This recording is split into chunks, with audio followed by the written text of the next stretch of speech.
दोस्तों YouTube channel पर आपका हार्दिक अभिनंदन है। दोस्तों अपन बात कर रहे हैं जो एमपी जीके की, तो एमपी पुलिस के भी बहुत पास में एग्ज़ाम आने वाली है। लगता है कि फरवरी तक जनवरी या दिसंबर में फॉर्म भरा जाएगा इसका। तो दोस्तों तैयारी में एक मिनट भी मत रुकिएगा, तैयारी करने के लिए रेडी हो जाइएगा। तो दोस्तों जय हिंद। दोस्तों अपन बात करते हैं सबसे पहले नदियाँ। मैंने नदियाँ पढ़ाई है, पिछली में नर्मदा नदी पढ़ाई है, मध्य प्रदेश की नदियाँ पढ़ रहे हैं अपन।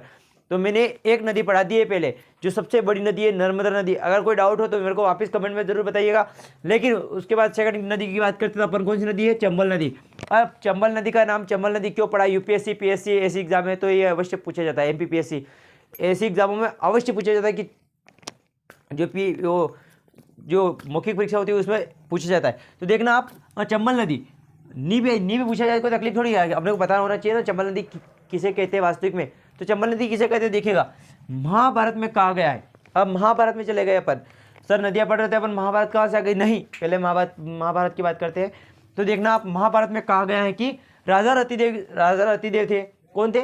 राजा रतिदेव द्वारा जब अतिथियों का सत्कार हो रहा था। क्या हो रहा था? जब अतिथि यानी कि अपन ने अपने घर पर कोई मेहमान आता है तो अपन उसका सत्कार करते हैं, आइए आइए बैठिएगा बेटा, आइए नहीं आप बढ़िया। तो ये ऐसी तरीके से क्या करते थे? राजा रतिदेव अतिथियों का सत्कार करते। तो उन सत्कार करने के लिए, क्या करने के लिए? सत्कार करने के लिए राजा रतिदेव ने क्या किया था? तो राजा रतिदेव ने बलिदान किया था। अब बलिदान भी किसका किया? सोचो, राजा रतिदेव थे और राजा रतिदेव ने ये बात किस में? महाभारत में कही थी।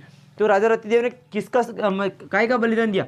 तो गायों के चर्म से, गायों को मारा उसने, गायों के चर्म से यानी चमड़े से जो खून बहा, गायों को काटा था उसने। किसका सत्कार करने के लिए? राजा रतिदेव ने ये इसके लिए। तो खून बहा उससे बनने वाली नदी। अब उससे बनने वाली नदी सर कैसे? तो उसका खून जो बहा था उस कारण से जो नदी बनी थी, ऐसे नदी खून बह के निकला जब गायों को काटा गया। किसके सत्कार के लिए? तो अतिथियों के सत्कार के लिए। किसने किया? राजा रतिदेव ने किया। तो इनका जो ब्लड निकला था, खून निकला था, उससे नाम पड़ा चम्रावती। तो ये बात किसने कही थी? तो कालिदास ने मेघदूत में चम्रावती नाम दिया है। किसने दिया था? मेघदूत ने। मेघदूत कालिदास जो सबसे बड़ा महामूर्ख था, फिर भी वो कितना बड़ा हीरो था। तो वो महामूर्ख एक दिन हीरो बन गया। तो चम्रावती नाम किसने दिया था? तो ये कालिदास जी ने दिया था। अब बात करते हैं अपन, आपको समझ में आया होगा कि चम्रावती नाम कैसे पड़ा, चंबल नदी का नाम। तो ये वास्तविक बात बताई गई है महाभारत में। अब बात करते हैं कि चंबल नदी का उद्गम स्थल कहाँ से स्टार्ट हुआ। तो चंबल नदी का उद्गम स्थल कहाँ से? तो इंदौर महू में एक पहाड़ी है, वो कौन सी? जाना पावा पहाड़ी। इंदौर महू में जाना पावा पहाड़ी से इसका उद्गम स्थल हुआ है। किसका हुआ? तो चंबल नदी का उद्गम स्थल हुआ है। अब इसका समापन कहाँ होता है सर? तो मैं बताता हूँ समापन कहाँ होता है दोस्तों। समापन होता है इसका समापन मिलन, यानी इसका जो जिस नदी में जाके मिलती है, इसका समापन कोई नदी में मिला है। ये नदी चंबल नदी कहाँ मिली? यमुना नदी के इटावा। अब यमुना नदी के इटावा, सर ये इटावा तो नाम बड़ा अटपटा लग रहा है, तो ये उत्तर प्रदेश की हो। इटावा उत्तर प्रदेश चंबल नदी में मिल जाता है। कहाँ मिल जाता है? यमुना नदी के इटावा चंबल में उत्तर प्रदेश में मिल जाता है। दोस्तों बात करते हैं चंबल नदी का अन्य नाम। अब चंबल नदी के भी नाम है सर, सब हो गया, लेकिन क्या चंबल नदी को अन्य नामों से नहीं जाना जाता? हाँ जाना जाता है। क्यों नहीं जाना जाता? देखो, चंबल नदी को धर्मावती, क्योंकि धर्म के आधार पर चली थी। अगर गायों का बलिदान हुआ तो वास्तविक क्या होगा? धर्म के आधार पर चली होगी, उसका नाम इसलिए धर्मावती रखा गया होगा। चम्रावती की बात करते हैं तो चम्रावती मैंने बताया है चम्र की यानी चमड़े की खून से, मतलब एक नदी का उद्गम होना, मतलब एक पवित्र चीज़ है तभी तो नदी बही होगी। ऐसा तो नहीं कि बिना पाप के नदी को बहना स्टार्ट कर दिया। आज भी बह रही नदी, आज भी ऐसा तो नहीं कि पानी सूख गया, नहीं, कभी पानी नहीं सूखता उसमें। तो देखिएगा चम्रावती उसका नाम है। भूगर्भी, जो जमीन के अंदर होके चलती है। जमीनों में लोगों को जब होल लगाते हैं, ट्यूबवेल वगैरह बनाते हैं, तो क्या करती है? जमीनों से पानी निकाल कर बाहर देती है। तो ये नदी भूगर्भी, अंदर पानी अंदर जमीन के अंदर भी रिझा कर चलता है। तो वो कौन सी नदी है? चम्रावती चंबल नदी है। तो अब बात करते हैं इसकी ये कौन सी नदियाँ थी? ये नदी के अन्य नाम थे। अब नदियों की सहायक नदियाँ, इसकी सहायक नदियाँ कौन सी है? इसकी सहायता कौन कौन करता है? जैसे दोस्तों आपकी सहायता आपका दोस्त करता है, उसी तरीके से चंबल नदी की सहायता कौन करता है? तो कौन करता है? एक तो नदी है पार्वती, तो शिव जी की पत्नी कौन थी? पार्वती थी ना।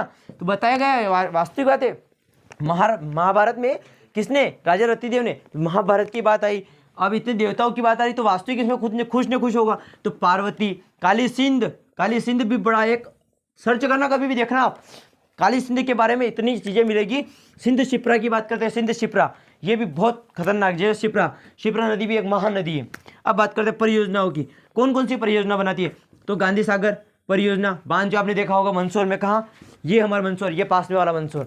तो मंदसौर में जो मंदोदरी रावण का ससुराल था, मंदोदरी कहाँ की थी रहने वाली? दसपुर, दशानन। तो ये कहाँ है? सब महाभारत रामायण की चल रही है, महाभारत है। तो ये परियोजना गांधी सागर परियोजना उसी बांध पर बनी हुई है। यह नदी उत्तर में बहती हुई कहाँ मिल जाती है? ये चुलिया जलप्रपात बनाती है। कौन सा जलप्रपात बनाती है? चुलिया जलप्रपात बनाती है। आगे 1 मिनट दोस्तों, गांधी सागर परियोजना की बात करते हैं। इससे आगे ऊपर देखते हैं कौन सा बांध बनाती है। तो यह मध्य प्रदेश की प्रथम जल विद्युत परियोजना का निर्माण करती है। मध्य प्रदेश में क्वेश्चन यहां से उठेगा, मध्य प्रदेश में सबसे पहले जल विद्युत परियोजना किस बांध पर बनी थी? तो किस बांध पर बनी थी? गांधी सागर बांध, याद रखना, भूलना मत। आगे देखिए, जवाहर सागर कोटा बैराज परियोजना, ये कहां पर है? राजस्थान में। कहां पर है? जवाहर सागर कोटा परियोजना बैराज कहां पर है? तो राजस्थान में है। इसको भी भूलना मत, ये राजस्थान वाला बहुत पूछा जाता है, हर बार पूछा गया है। राणा सागर वाले आपने बात कही है, तो चित्तौड़ वाले पर चल जाते हैं अपन। चित्तौड़ ये कहाँ? राजस्थान में आ जाता है। तो राजस्थान की बॉर्डर पर देखा होगा आपने। मध्य प्रदेश में मैंने मैप में बता रखा है, यहाँ 5 राज्यों से अपना मध्य प्रदेश घिरा हुआ है। तो यह भी 3 राज्यों से बताऊँ आगे। राणा सागर परियोजना राजस्थान में चित्तौड़गढ़ के पास में यह परियोजना बनाती हैं। आगे बात करते हैं अपन। तो यह नदी उत्तर में बहती हुई मध्य प्रदेश में भी बहती है, और यह चुलिया जलप्रपात बनाती हैं। पता चल गया आपको कौन सा जलप्रपात बनाती है दोस्तों?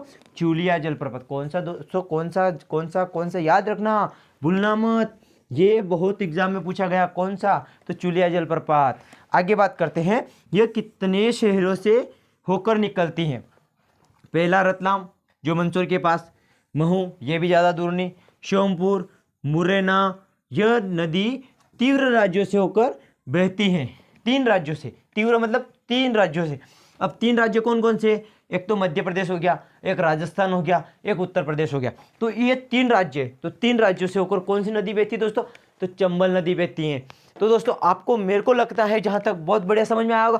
नहीं भी समझ में आता है तो मेरे पास, मैं एक बार और इस नदी को वापस समझाऊंगा।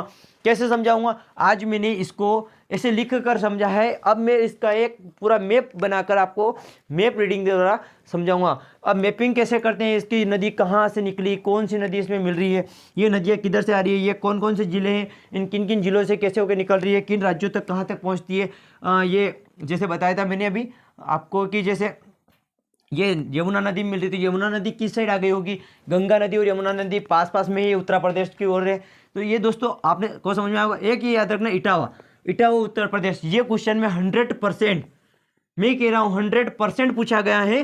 कितनी एमपी पुलिस की एग्जाम हुई उसमें सब में पूछा गया है, और कितना 100%, एक नहीं 100% पूछा गया है, देखना। और ये राजा रतिदेव वाला याद करके ले जाना, ये याद कर लेना है, अपने दिमाग में घुसेड़ लेना, क्योंकि ये ना बहुत बार पूछा गया।